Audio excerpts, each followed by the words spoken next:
Good morning, ladies and gentlemen of the world. Welcome to the talk. I first of all like to start the talk in silence. So just sitting here, doing nothing, for no particular reason, but that's what I like.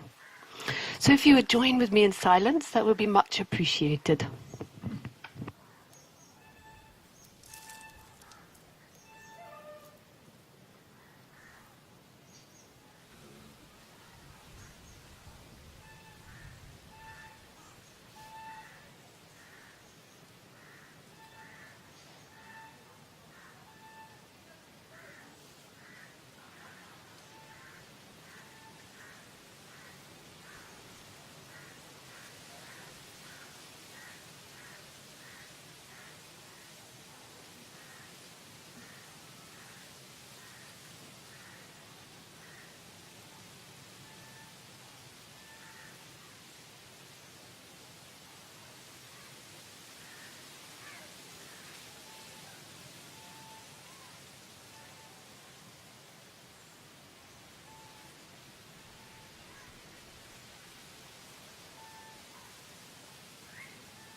So do we have any people from India in the audience? Woohoo! We've got one person from India. We got any people from Great Britain in the audience? Woohoo! Great Britain. Do we have any kind people in the audience? Kind.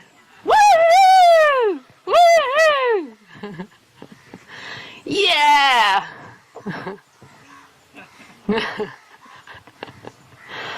Okay.